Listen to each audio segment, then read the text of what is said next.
Welcome to the Explainer. Today, we're diving into the unsung heroes of the aircraft power plant, auxiliary power drivers. Look, if you're a new aviation maintenance student, mastering these critical power transmission systems isn't just a good idea, it is absolutely foundational to your entire career.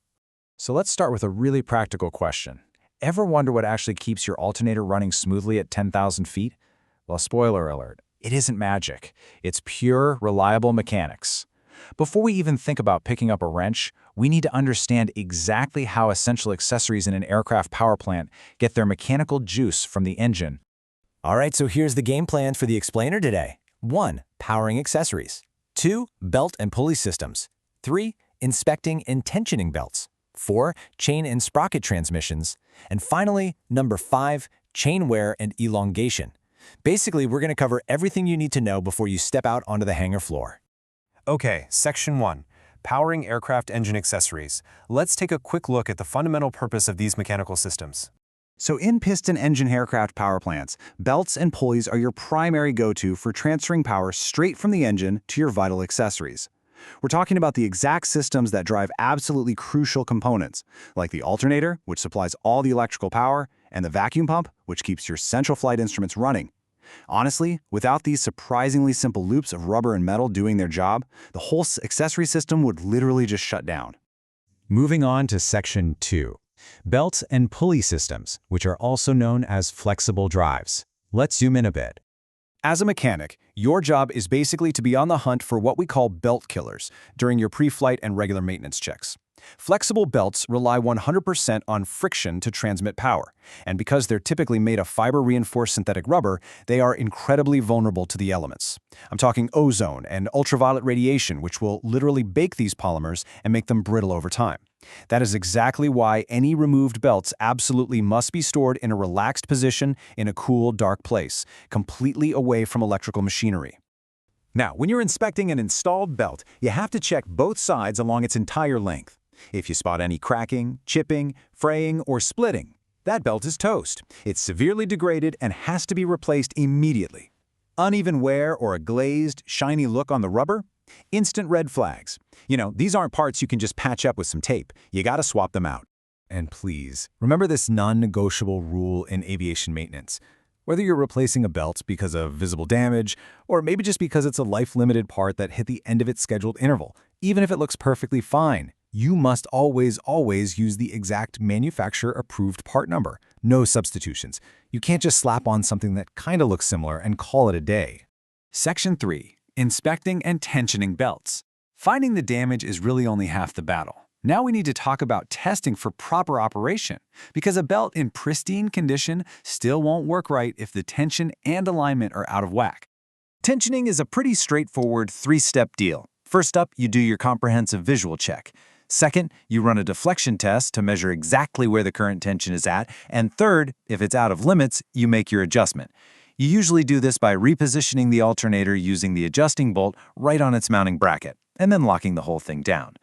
Think about it. If a belt is too loose, it slips. If it's too tight, you're risking a serious bearing overload.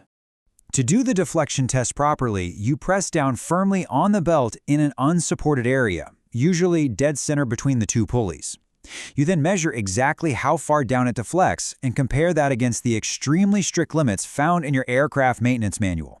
Crucially, while you're doing all this, you have to verify that the pulleys themselves are aligned perfectly. If they are even a hair out of alignment, that belt is going to cycle with excessive vibration. It'll start rubbing aggressively against the sides of the pulley groove, wear down super fast, and eventually tear itself to shreds. All right, Section 4. Chain and sprocket transmissions. Let's switch gears and look at our second category, positive drives. When you're dealing with the chain and sprocket system, you are moving away from a flexible friction drive and into the territory of a positive drive. See, while a belt relies on surface friction to grip a pulley, a chain literally locks right into the teeth of the sprocket. That means zero slippage. None. Chains and sprockets are the go-to for aircraft systems where having a positive, locked-in drive is absolutely non-negotiable. To properly maintain one of these chains, you really need to understand its gearing dimensions, and the biggest one to know is the pitch. Pitch is strictly defined as the exact distance between the centers of two adjacent rollers on the chain. We'll see why that specific measurement is such a big deal in just a second. A roller chain is actually a pretty complex little assembly of inner plates, outer plates, bearing pins, and rollers. But if you take nothing else away, remember the mechanic's golden rule here. Dirt kills chains. Because chains are built with these tightly interlocking metal pieces, any foreign grit basically acts like sandpaper and will destroy the whole assembly in no time. So, unlike belts, chain and sprocket systems demand that you strictly adhere to the manual for routine cleaning and lubrication. First, you've got to thoroughly wash the chain with an approved solvent to blast out trapped grit and old grease. Next, you dry it completely. Finally, you apply the manufacturer-specified lubricant, making sure it gets way down deep into the pins and rollers, and then you wipe off the excess. If you skip this, moisture and corrosion set in, and those metal parts are going to rapidly wear down and seize up on you. Section 5. Chain wear and elongation.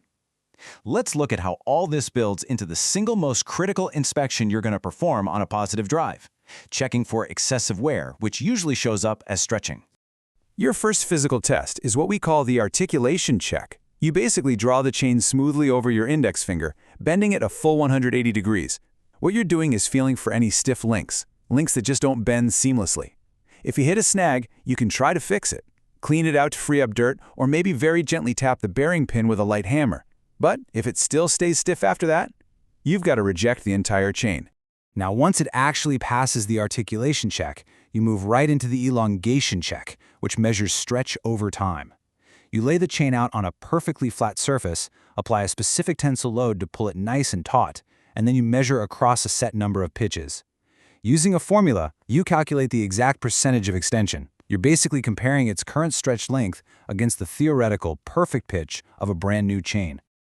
And this brings us to the absolutely crucial point, the hard limit. If your math shows that the chain has elongated by more than 2%, you must reject and replace the whole thing.